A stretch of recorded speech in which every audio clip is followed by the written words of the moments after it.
Alright, what's up guys? So I just got back from giving her a bath, cleaned all around, and what's nice is that I finally got the engine bay nice and clean. This is as clean as it's gonna get. I still have a little bit right there, which is kind of like it was stuck on there. I didn't really scrub it that good, but hold on. So what had happened was this clear coat, this red haze right here was from the sanding of the hood, because it's a red hood.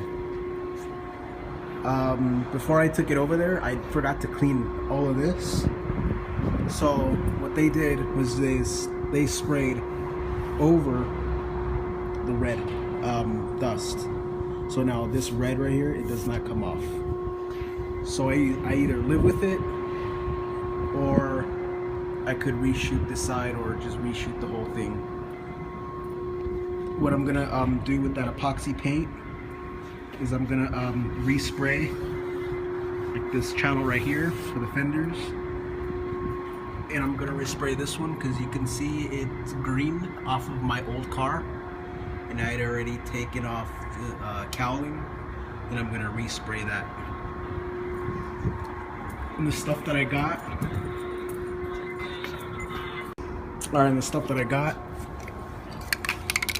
I got this this black paint by Color. It's basically like a general type of paint. It comes out real nice and dark, and that's for the lip, which hasn't been painted yet. And this is Spray Max acrylic clear coat 1K. You can use this on top of Color, but you cannot use Spray Max 2K with, you know, the activator on top of the Color. You cannot use 2K on this, but you can use 1K. So these are going together. And then another one that I got was gunmetal metallic, and that's for the wheels. So these wheels are gonna be painted that color, and this thing has a hard time focusing. So yeah, so that's the color it's gonna be for the wheels. And I got this, which is a trim paint black satin 1K by Spray Max, and this stuff is $11.99, but there's a grip in here, like they literally fill this thing up. And these nozzles are pretty nice because you could adjust the fan, like the spray pattern with it. You can see right there. So yeah, you could adjust it, and it's fully adjustable to like whatever you're painting. And I'm gonna use that, the trim black paint, for the cowling. I'm gonna use a trim black paint for the mirrors because I want these to be a satin. I don't want them to be gloss. And I'm also gonna reshoot this in the trim black all the way up. I'm probably not gonna worry about this. I'm probably just gonna clean them up as much as possible, kind of like scuff it down, just to take off the oxidation off the rubber. And the wing pretty soon, and emblems are coming in. And yeah, it should be really nice. And the next part is to work in this area, like I mentioned already. But besides that, that's all that's going down. But she's clean, and she has a few supplies, and so it's only gonna get better. So if you like these little updates, please like, subscribe, and comment. The more attention I get towards these type of videos, the more I will post.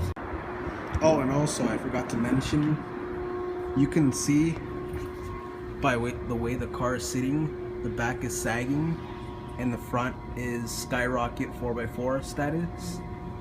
I have the function in form suspension, and I try to maximize, you know, the height all the way up because I don't want to be slammed, and that's maximum for the front, function and form all the way up, and maximum gets me about right there for the rear function and form. But as you can see, the front is higher than the rear, so I'm trying to look at lowering springs where I can have at least a 2.5 inch gap like this, and a 2.5 inch gap in the back. But I don't want it to be skyrocketed, I don't want it to be low, so I'm kind of like in a bind with that, and I don't want it to be too firm or too loose. So, and plus I'm on a budget too, so that's another little thing that I'm kind of going through, like what suspension should I get, what fits me best, a coilover. I kind of thought about stock suspension, but you already know that thing's gonna be 4x4. But yeah, so what setups do you have? What have you heard that works good? What can get me a little like rake, like a little bit higher in the back, a little bit low in the front? And it's a played out question. I mean, I'm pretty sure everybody has their own opinion, but what do you think I should go with? Alright, what's up guys?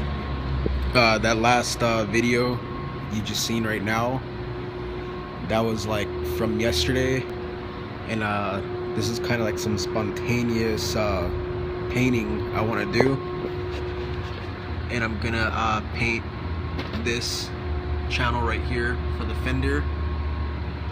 I'm not gonna get this side because obviously I'm inside the parking structure where I rent, and there's no light, so I can't really see that good, and my vision is kind of like shot anyways.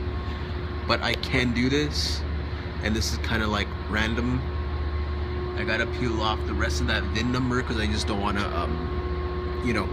tape over it since it's not even the original VIN. But yeah, I'm gonna end up just painting this real quick, mask it up and shoot it with that VHT epoxy paint just to make it look a little bit more decent. So here I go. Alright, so I got the area masked off as good as possible, except for this side obviously, but I really have no tarp or anything to put over. A little tip, I put the can right here, and now the paint is pretty warm right now. And if you can actually dip these cans in boiling hot water for about 20 seconds, it makes the paint flow out much better, and you get a nicer finish when you warm paint up. Well, aerosol. So now I have no tripod on me right now, so I'm just going to shoot this on. I'm gonna do it as evenly as possible. I'm just gonna probably just put not even like a little tack coat and then just a full wet coat, and then I'll be done, because I really don't want overspray, and that's my main objective, is just to minimize overspray. So let me get this painted, and let's see how it looks when it's done.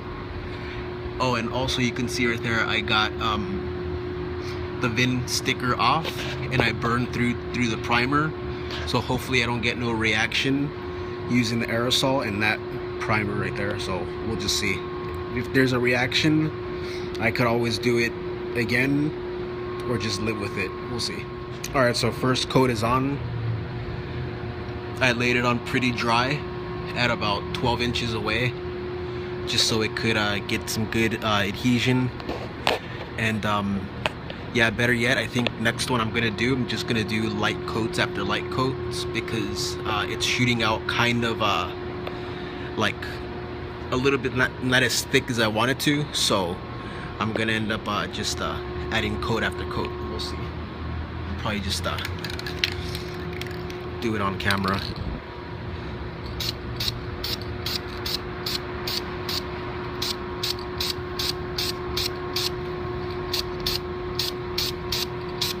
I'm getting overspray, but you can't really help it.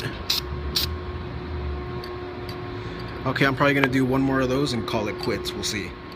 Okay, so that's one after one wet coat, and it came on really good.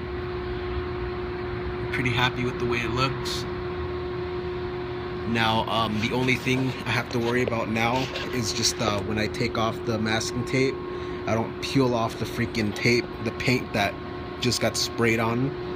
It doesn't take off the finish, but what I did is when you peel off the tape, rub it against your pens and try and get like the tape really not to stick as well before you lay it on your paint, because if you end up just putting that on fresh paint, you run the risk of just pulling off your paint, so, or the clear. So I'm just gonna take this off nice and slow, and we'll see how it looks.